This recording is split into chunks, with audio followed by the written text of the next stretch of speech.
하이브리드 3.0 교회 2023년 2월 12일 주일 예배에 함께하는 모든 분을 축복하고 환영합니다.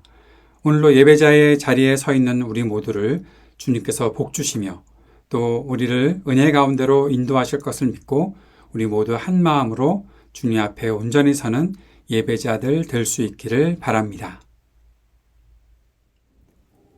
이제 말씀 위에 우리의 믿음을 세우고 주님께 예배하는 자리로 나아갑시다. 빌립보서 2장 1절에서 5절까지의 말씀을 함께 읽겠습니다. 그러므로 그리스도 안에서 여러분에게 무슨 격려나 사랑의 무슨 위로나 성령의 무슨 교제나 무슨 동정심과 자비가 있거든 여러분은 같은 생각을 품고 같은 사랑을 가지고 뜻을 합하여 한 마음이 되어서 내 기쁨이 넘치게 해 주십시오. 무슨 일을 하든지 경쟁심이나 허영으로 하지 말고 겸손한 마음으로 하고 자기보다 서로 남을 낮게 여기십시오. 또한 여러분은 자기 일만 돌보지 말고 서로 다른 사람들의 일도 돌보아 주십시오. 여러분 안에 이 마음을 품으십시오. 그것은 곧 그리스도 예수의 마음이기도 합니다. 아멘. 주님께서 가르쳐 주신 기도를 함께 드리겠습니다. 하늘에 계신 우리 아버지여, 이름이 거룩히 여김을 받으시오며 나라가 임하시오며 뜻이 하늘에서 이루어진 것 같이 땅에서도 이루어지이다. 오늘 우리에게 일용할 양식을 주시옵고 우리가 우리에게 죄 지은 자를 사하여 준 것 같이 우리 죄를 사하여 주시옵고 우리를 시험에 들게 하지 마시옵고 다만 악에서 구하시옵소서. 나라와 권세와 영광이 아버지께 영원히 있사옵나이다. 아멘.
우리를 예수께로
한 번 더 고백하겠습니다. 성령이여, 성령이여, 우리를 예수께, 예수여, 예수여, 아버지, 아버지께로, 아버지, 아버지, 오 예수, 우리를 예수께로, 예수여, 예수여. 주님, 우리를 인도하여 주십시오. 인도하소서.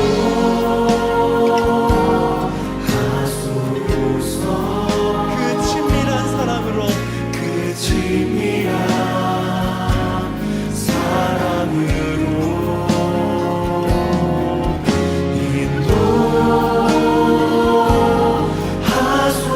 인도하소서.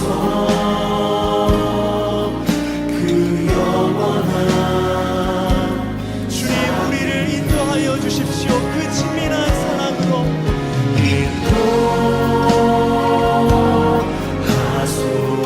연약한 가운데 있는 우리를 그 친밀한 사랑으로 인도하여 주십시오. 사랑으로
주의 신을 내가 떠나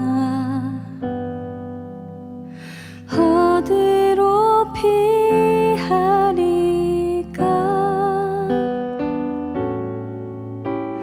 주는 모든 것 아시오니 어디로 다니리까.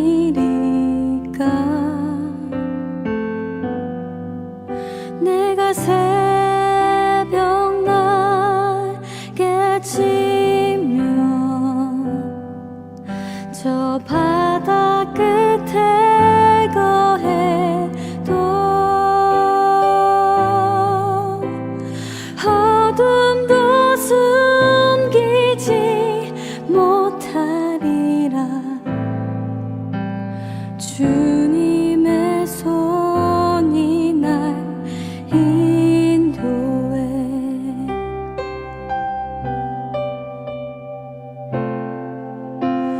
주의 신을 내가 떠나 어디로 피하리까.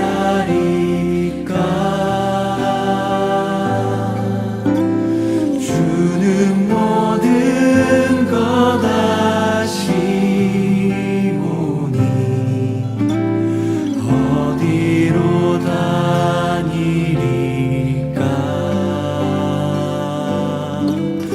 내가 새벽 날개 치며 저 바다 끝에 거해도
사랑하는 주님, 오늘도 우리가 드린 모든 기도의 제목들을 주님께서 들으시고 주님의 뜻대로 역사하시며 특별히 아픔을 겪고 있는 땅에 주의 긍휼이 임하게 하여 주옵소서. 전쟁과 지진과 온갖 아픈 소식들을 들으며 우리의 마음속에 그들을 향한 중보의 기도가 끊이지 않게 하시고 주님께서 역사하시는 것을 기대하고 소망하는 마음으로 함께 돕고 함께 마음을 나눌 수 있는 우리 모두가 되도록 인도해 주옵소서. 오늘도 예배하는 우리에게 주님의 은혜가 있기를 간절히 소망합니다. 말씀 가운데 역사하시고 말씀 속에서 일하시는 우리 주님을 향해 우리의 마음 두고 말씀에 순종하며 살아가는 주의 백성들 되도록 인도해 주옵소서. 예수님 이름으로 기도드립니다. 아멘. 오늘도 누가복음의 말씀을 묵상하고 전하고자 합니다. 누가복음 말씀을 묵상하는 가운데 지금 이 말씀들이 제자의 길에 대해서 잘 설명하고 있는 말씀이라는 생각이 들어서 계속 제자라는 제목을 붙여보고 있습니다. 오늘은 제자, 복 있는 사람들이라는 제목으로 누가복음 11장 27절, 28절의 말씀을 함께 나누도록 하겠습니다. 함께 성경 말씀 읽겠습니다. 누가복음 11장 27절, 28절 말씀입니다. 예수께서 이 말씀을 하고 계실 때 무리 가운데서 한 여자가 목소리를 높여 그에게 말하였다. 당신을 뵌 태와 당신을 먹인 젖은 참으로 복이 있습니다. 그러나 예수님께서 이렇게 말씀하셨다. 오히려 하나님의 말씀을 듣고 지키는 사람이 복이 있다. 아멘. 한 여자가 예수님을 향해서 외쳤습니다. 당신을 뵌 태와 당신을 먹인 젖은 참으로 복이 있습니다. 여인은 무엇을 보고 예수님을 향해서 복을 선포했을까요? 아마 여인이 볼 때 예수님이 위대한 일을 행하고 계시고 사람들이 많이 예수님께 몰려와서 예수님을 만나고자 하고 만지고 예수님께서 일으키시는 기적들을 보고 사람들이 많이 예수님을 따라다니는 것을 보니 예수님은 정말 위대하신 분이구나. 와, 저렇게 훌륭하게 사는 사람이 있구나. 그 생각을 하고서 예수님께 나와서 이렇게 외친 것이 아니었을까 하는 생각을 해봅니다. 예수님을 향해서 복을 선포하고 있는 것이죠. 그런데 다른 것이 아니라 예수님을 뵌 태, 즉 마리아를 말하고 있는 것이죠. 그리고 예수님을 먹인 젖이 복이 있다. 마리아를 이야기하고 있는 것입니다. 다시 요즘 말로 생각을 해보면 예수님이 그렇게 훌륭한 삶을 사셨으니 당신 어머니 정말 복 받았네요 라고 그렇게 말하고 있는 것이죠. 요즘 말로 그대로 잘 나가는 옆집 아이를 보면 저 집 엄마는 얼마나 좋을까 하는 그러한 이야기를 하고 있는 것입니다. 말씀을 보면서 우리는 무엇을 보고 복이 있다고 생각하는가라는 질문을 해보게 되었습니다. 여러분 어떠십니까? 무엇을 보고 사람들을 보면서 아, 너 좋겠다. 또 너희 엄마 정말 복이 있는 사람이구나. 뭐 그렇게 이야기할까요? 무엇을 보고 그런 이야기를 할까요? 결국에는 우리가 무엇인가를 부러워하거나 무엇인가 추구하고 싶은 것이 있을 때 그것을 이룬 사람을 보고 부러워하고 아, 나도 저렇게 했으면 하는 그러한 마음을 가지고 복이 있다, 부럽다, 나도 저렇게 살았으면 좋겠다 하는 그런 생각을 하고 있는 것이 아닐까 생각해 보게 됩니다. 성경에 보면 많은 사람들을 부러워하는 사람들이 있었는데 부러움이라는 주제를 가지고 생각할 때 제 머릿속에 늘 떠오르는 성경의 구절은 시편 73편입니다. 시편 73편에서 시인이 내가 부러워하는 사람이 있는데 라고 얘기하면서 누구를 가리키고 있나 하면 73편 3절에 보면 그것은 내가 거만한 자를 시샘하고 악인들이 누리는 평안을 부러워했기 때문이다 라고 말합니다. 이 시인이 미끄러져서 넘어질 뻔했대요. 자기가 실수할 뻔했다라고 얘기하고 있는 것이죠. 근데 왜 그런가 하니까 무엇인가를 부러워했는데 무엇인가를 시샘했는데 그것이 어떤 대상이었나? 거만한 자를 시샘하고 악인들이 누리는 평안을 부러워했기 때문이다 라고 그렇게 말하고 있습니다. 종합해 보면 그 사람이 부러워했던 대상, 무엇인가를 추구하고 나도 그랬으면 좋겠는데 하는 대상이 있었는데 그 사람은 결국 돈이 많은 사람, 권력이 있는 사람, 인기가 많은 사람. 우리도 똑같지 않습니까? 우리가 부러워하는 대상 누구입니까? 돈이 많은 사람. 부럽잖아요. 권력이 있는 사람. 부럽잖아요. 자기 마음대로 무엇인가를 할 수 있으니까.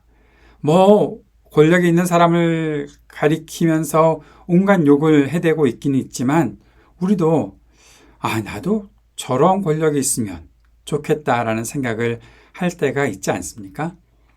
요즘에 가장 부러워하는 대상은 결국 인기가 많은 사람. 얼마나 많은 팔로워를 가지고 있는가? 얼마나 많은 조회수가 있는가? 그래서 그 조회수가 있는 사람을 향해서 나도 좀 그런 일들이 있었으면 좋겠다. 그것으로 때로는 수익을 낼 수도 있으니까 그런 생각 충분히 하지 않나 생각을 합니다. 당연한 일이겠지요. 눈에 보이는데, 그런 사람들이 눈에 보이는데 누가 그 사람을 부러워하지 않겠습니까? 누가 그 사람을 향해서 시샘하거나 나도 저랬으면 좋겠다라는 생각 누가 안 하겠습니까? 그런데 그렇게 살려고 하는 그러한 마음을 갖고 있는 우리들에게 주님께서 말씀하시는 것은 무엇입니까? 주님께서 복이 있다고 한 사람들은 어떤 사람들입니까? 주님은 이렇게 말씀하셨습니다. 오늘 본문에서는 그러나 예수께서 이렇게 말씀하셨다. 오히려 하나님의 말씀을 듣고 지키는 사람이 복이 있다. 그렇게 주님께서 말씀하십니다. 하나님의 말씀을 듣고 지키는 사람이 복이 있다. 예수님은 늘 뻔한 이야기를 하시네요. 목사인 제가 설교를 하면서도 너무 뻔한 결론인데? 라는 생각을 해보게 되었었습니다. 근데 조금 더 깊이 생각해 보면 과연 이러한 복이 어떤 것인지 우리가 잘 알고 있나? 하나님의 말씀을 듣고 지키는 것이 복이 있다는 것을 우리가 잘 알고 있을까? 하는 그런 생각들을 해보면서 오늘 말씀을 준비하게 되었었습니다. 예수님의 어머니에 대해서 가리키고 있었던 것을 우리가 말씀을 통해서 볼 수 있지요. 한 여인이 당신의 어머니는 복이 있습니다 라고 이야기했었으니까요.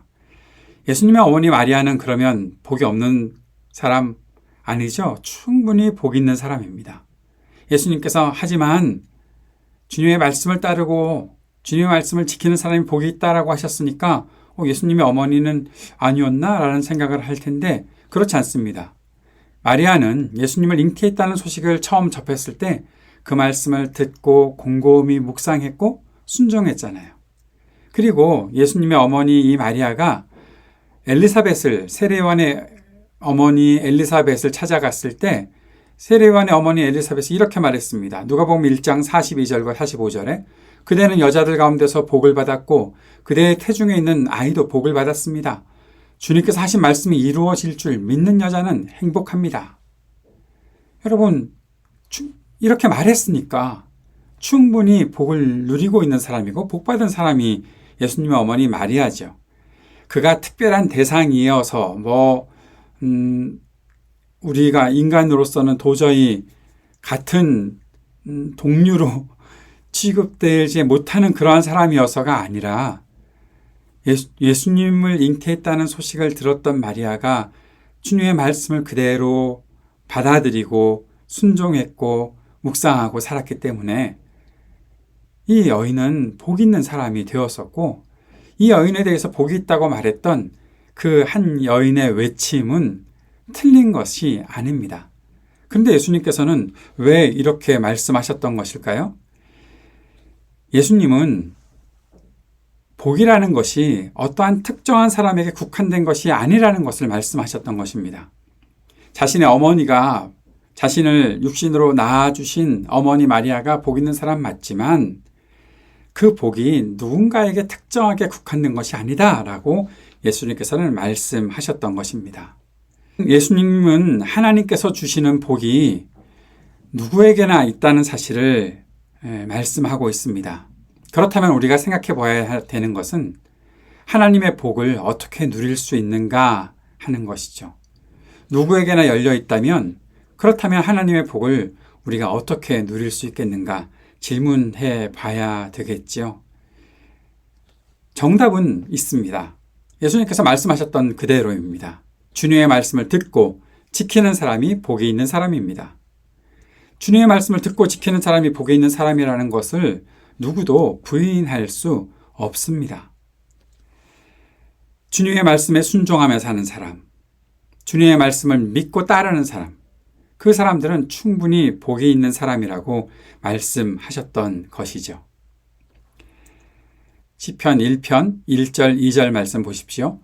복 있는 사람은 악인의 꾀를 따르지 아니하며 죄인의 길에 서지 아니하며 오만한 자의 자리에 앉지 아니하며 오로지 주님의 율법을 즐거워하며 밤낮으로 율법을 묵상하는 사람이다. 예, 율법을 즐거워하고 율법을 묵상하는 사람. 묵상한다는 것은 이 말씀의 의미가 무엇인가 곰곰이 생각하고 그 곰곰이 생각한 말씀을 그대로 따르기 위해 애쓰는 사람, 그 사람을 가리켜서 복 있는 사람이라고 시편에서도 말하고 있습니다. 그런데 우리의 고민이 있죠. 왜냐하면 시편에서도 분명히 무엇을 아니한다라는 말이 있었으니까요. 악인의 꾀 따르지 않고 죄인의 길에 서지 않고 오만한 자의 자리에 앉지 않고 왜 무엇을 아니한다는 말을 먼저 하고 있을까요? 왜 그렇게 말하고 그 다음에 율법을 즐거워하고 율법을 묵상하는 사람, 그것도 오로지 밤낮으로 그렇게 이야기하고 있을까요? 우리가 살고 있는 현실에서 만나는 모습들이, 우리가 마주하는 현실들이 우리를 고민하게 만들고 있기 때문입니다. 주님의 말씀을 듣고 따르는 사람, 어떤 현실을 마주하게 됩니까? 좀 전에 시편에서는 악인들, 죄인들, 오만한 사람들 마주하며 살아갈 수밖에 없다고 이야기하는 것을 우리가 은근히 볼 수가 있고요.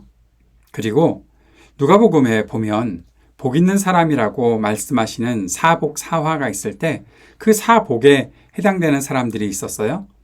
가난한 사람, 굶주리는 사람, 슬피 우는 사람, 사람들에게 욕을 먹고 배척당하는 사람, 이 사람들을 가리켜서 말씀하고 있었던 것입니다. 왜 믿음을 가지고 마주하는 현실들이 세상이 추구하는 가치와 자꾸 충돌하게 되는 것일까요? 고민할 수밖에 없죠. 왜 우리는 믿음을 가지고 말씀을 따라가고 있는데 우리가 마주하는 사람들은 악인들, 죄인들, 오만한 사람들, 그리고 결국 그 앞에서 하나님 말씀 따르려고 살다 보니까 자꾸 가난을 마주하게 되고 자꾸 배가 고프고 슬피 울게 되는 일들이 자꾸 생기고 사람들에게 욕을 먹고 배척당하는 그런 일들을 자꾸 맞이하게 되는데 이거 왜 이렇게 우리의 삶의 모습은 어려울까? 이것을 가리켜서 어떻게 복이 있다고 말할 수 있는가? 그런 고민이 우리들에게 들어오는 것이 마땅할 것입니다.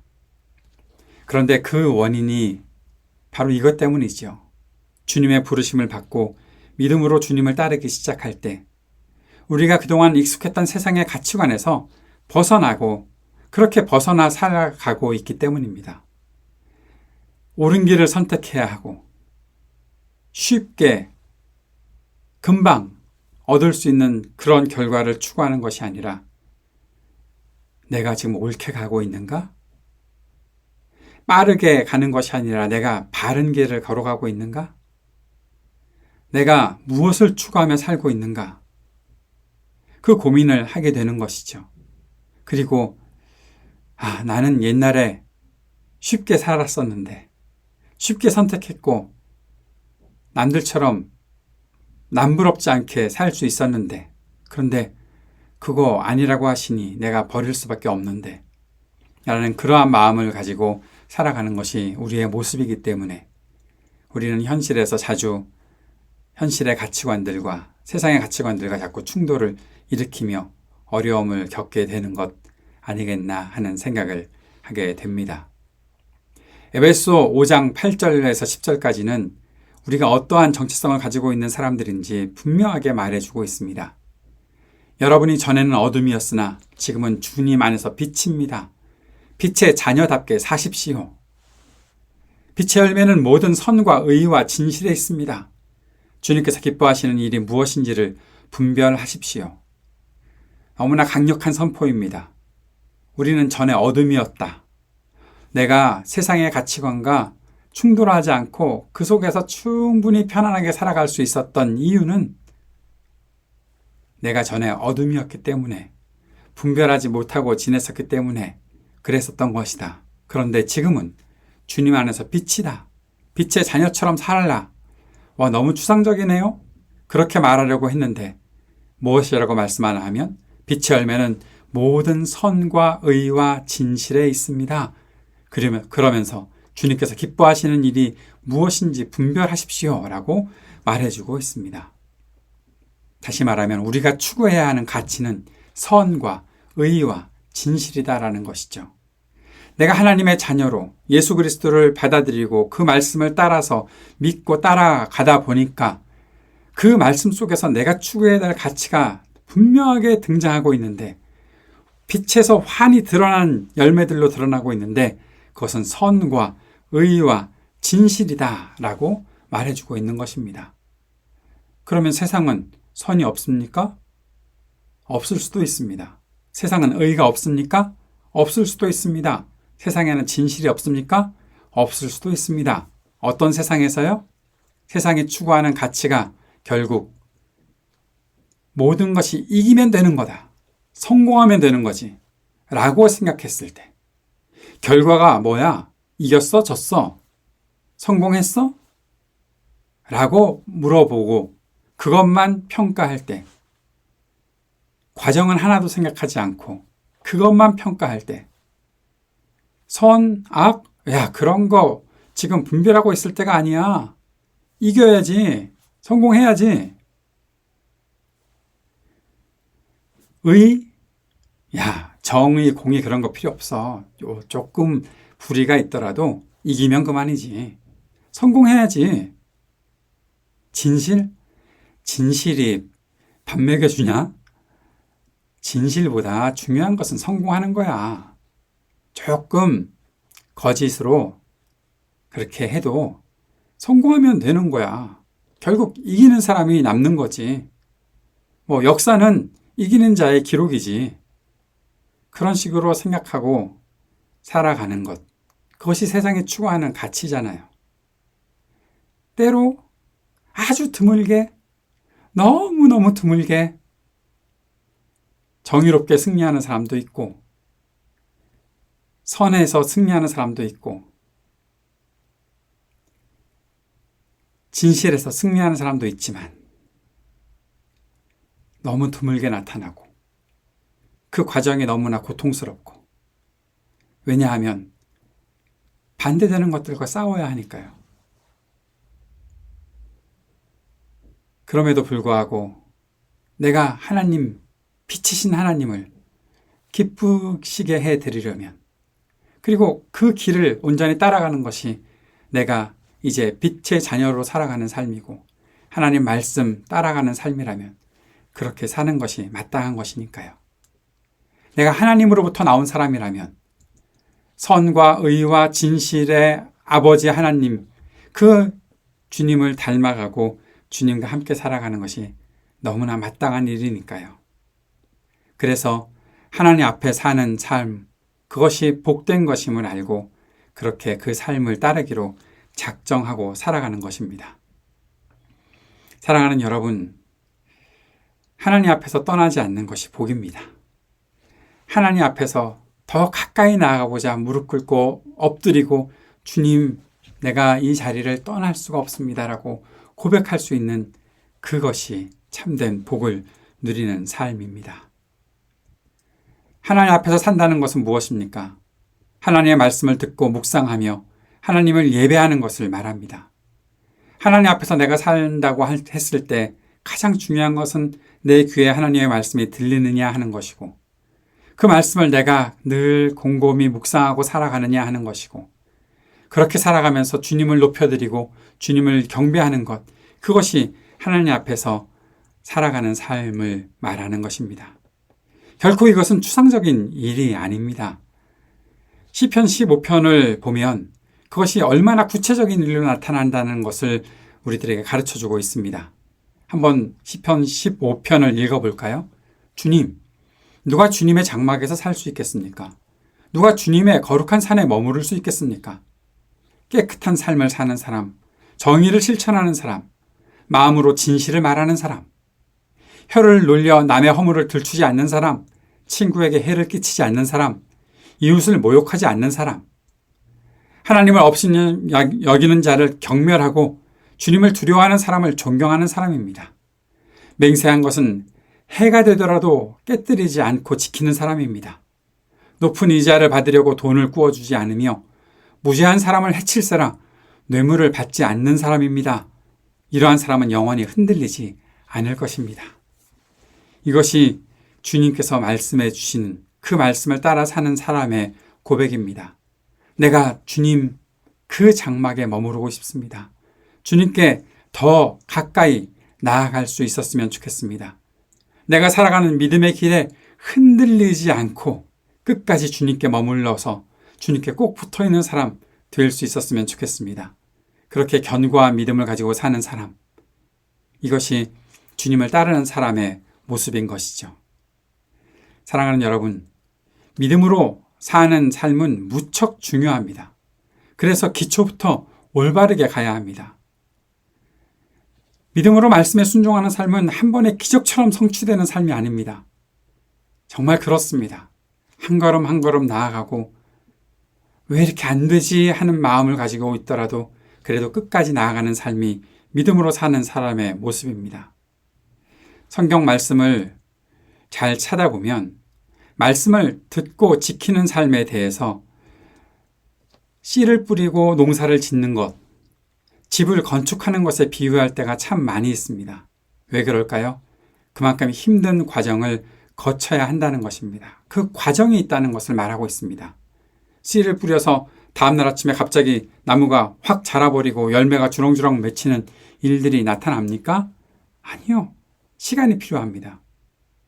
집을 건축할 때 그냥 어디서 집이 뚝딱 생기는 일이 있습니까? 성경에서는 집은 반석 위에 건축한다라고 말하고 있었잖아요. 여러분, 반석 위에 집 짓기가 쉬울까요? 결코 쉽지 않을 것입니다. 왜 그렇게 말합니까? 그만큼의 과정이 필요하다는 것이죠. 그 과정에서는 애를 쓰고 땀을 흘리는 일도 필요하다고 말씀하고 있습니다. 그런데 이 과정에서 아주 중요한 원리가 하나 있습니다. 이 모든 과정을 겪어가면서 틀린 것을 자꾸만 반복하는 것은 어리석은 일이라는 것이죠. 조급함을 버리고 속도를 늦추어서라도 정확한 것을 차분히 반복하는 것, 옳게 그 일을 반복해 나가며 훈련하는 것, 그것이 하나님 말씀을 따르는 복된 삶을 사는 비결이라는 것입니다. 제가 요즘에 피아노를 배우기를 시작했습니다. 어려서 피아노를 아주 잘 쳤었는데 열 몇 살까지요. 그래 놓고 한 40년 동안 피아노 배우는 것을 전혀 하지 않고 있었다 보니까 좀 유명한 곡도 치고 싶고 좀 잘 치고 싶은데 하는 그런 마음이 생겨서 학원에 가서 선생님께 가르쳐 달라고 그렇게 부탁을 드렸습니다. 그랬더니 유명한 곡을 제 수준에 맞는 곡이라고 하면서 가지고 오셨는데 너무 어려운 거예요. 그런데 제가 악보는 읽을 수 있고 손가락이 잘 돌아가진 않지만 조금씩 훈련해 나가려고 하는데 제가 치다가 보면 틀리잖아요. 여러분, 피아노 칠 때 그 손가락 번호를 잘 기억하고 그 번호대로 악보에 써 있는 번호대로 그 건반을 누르는 것은 무척 중요한 일입니다. 근데 그게 잘 안 되잖아요. 그러니까 자꾸 틀리게 되죠. 틀리면 또 반복하고 틀리면 또 반복하고 유명한 곡인데 내가 잘 알고 있는데 잘 알고 있는 곡이니까 그만큼의 속도를 붙여서 나도 해보고 싶어서 유명한 피아니스트의 유튜브를 보면서 그것들을 해나가면 나도 그만큼 잘 할 수 있겠지라고 하면서 하다 보니까 자꾸 틀리는 거죠. 그때 선생님께서 이렇게 말씀해 주시더라고요. 틀리지 않는 것이 중요해요. 틀린 것을 자꾸 틀리면서 반복하는 것은 결코 좋은 연주에 도움이 되지 않습니다. 아주 속도를 늦추더라도 정확한 음을 치는 것이 정확한 건반을 정확한 손가락 번호로 누르며 하나씩 해가는 것이 중요합니다. 그 말을 듣는데 제가 큰 깨달음이 있었습니다. 아, 내가 잘 안 되는 것이 결국엔 틀린 일들을 자꾸 반복하기 때문이구나. 믿음 생활을 해나가는 경우에서도 이게 아닌데 이렇게 하면 되겠지라는 생각을 가지고 자꾸 틀린 길을 나도 모르게 또 가고 하는 일들이 있다 보니 결국 내가 익숙한 것은 틀리는 것이 익숙하고 잘하는 것이 익숙해지지 않는구나라는 생각을 해보게 되었습니다. 사랑하는 여러분, 말씀을 묵상하고 지키는 것은 어려운 일입니다. 쉽게 이룰 수 있는 길이 아닙니다. 그러나 주님은 언제나 우리를 도와주십니다. 그리고 무엇이 옳은지를 가르쳐 주십니다. 사랑하는 여러분, 우리가 말씀을 듣고 지키며 사는 복 있는 사람이 될 수 있기를 바랍니다. 그런데 너무 조급하게 이루려고 하지 말고 너무 빨리 내가 해냈다라는 그 말 한마디 하고 싶어서 그냥 아무렇게나 하지 않고 정확하게 그 길이 어떤 것인지 배워나갈 수 있는 우리가 되었으면 좋겠습니다. 오늘도 내가 말씀을 잘 듣고 있는가? 옳은 해석과 옳은 적용으로 말씀을 잘 듣고 있는가? 내가 오늘 그 말씀을 잘 지키며 살아가고 있는가? 그 말씀을 지켜 나가려고 애쓰며 잘못된 길을 걷지 않으려고 또 점검하고 그렇게 옳은 길을 걷고 있는가 생각하며 순종해 나가는 우리가 되었으면 좋겠습니다. 그렇게 살아가는 길이 분명히 복 있는 길입니다. 그 복은 내가 지금 하나님 앞에 있기 때문에 누리는, 내가 하나님의 은혜를 누리고 있습니다라고 고백할 수 있는, 내가 주님께 더 가까이 나아가고 있습니다. 나를 붙잡아 주시는 주님을 내가 오늘도 경험하고 있습니다. 주님께서 나와 동행하십니다. 그 은혜를 내가 누립니다. 그렇게 고백할 수 있기에 우리는 복 있는 사람으로 살아갈 수 있는 것입니다.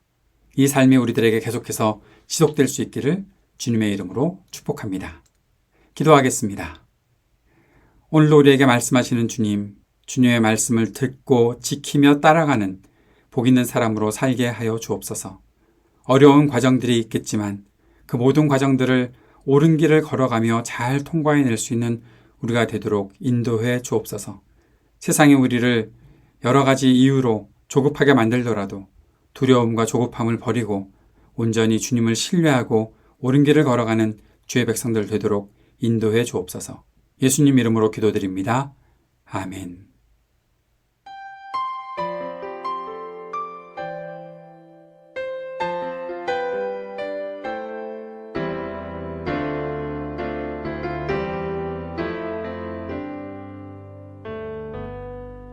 주님 말씀하시면 내가 나가리다. 주님 뜻이 아니면 내가 멈춰서리다. 나의 가고 서는 것 주님 뜻에 있으니 오 주님 나를 이끄소서. 주님 말씀하시면 내가 나가리라. 주님 뜻이 아니면 내가 멈춰서리다. 나의 가고 서는 것 주님 뜻에 있으니 오 주님 나를 이끄소서. 뜻하신 그곳에 나 있기 원합니다. 이끄시는 대로 순종하며 살리니 연약한 내 영혼 통하여 일하소서.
주님 뜻에 있으니 오 주님 나를 이끄소서 뜻하신 그곳에 나 있기 원합니다 이끄시는 대로 순종하며 살리니 연약한 내 영혼 통하여 일하소서 주님 나라와 그 뜻을 위하여 뜻하신 그곳에 나 있기 원합니다 이끄시는 대로 순종하며 살리니 연약한 내 영혼 통하여 일하소서 주님 나라와 그 뜻을 위하여 오 주님 나를 이끄소서 오 주님 나를 이끄소서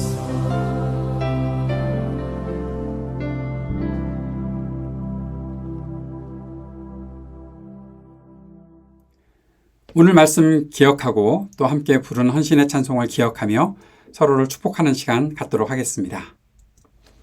그리스도 우리 앞에 계셔서 우리를 늘 좁고 바른 길로 이끄소서. 그리스도 우리 곁에 계셔서 우리 손을 붙드시고 용기를 주소서. 그리스도 우리 아래에 계셔서 우리가 넘어질 때 받으시며 희망 잃지 않게 하소서. 그리스도 우리 위에 계셔서 우리 일상의 모든 순간을 거룩하게 하소서. 그리스도 우리 안에 계셔서 우리가 그리스도의 열매를 맺게 하소서. 성삼위 하나님 항상 우리와 함께 처음과 같이 지금도 그리고 영원히. 아멘. 오늘도 예배에 함께해 주셔서 감사합니다. 주님의 은총이 넘치는 한 주간의 삶을 살아가시고 또 우리에게 주신 모든 삶의 과업들을 주님께 영광 돌리며 온전히 성취하는 우리 모두의 삶이 될 수 있기를 축복합니다. 건강한 모습으로 또 다음 주에 뵙도록 하겠습니다.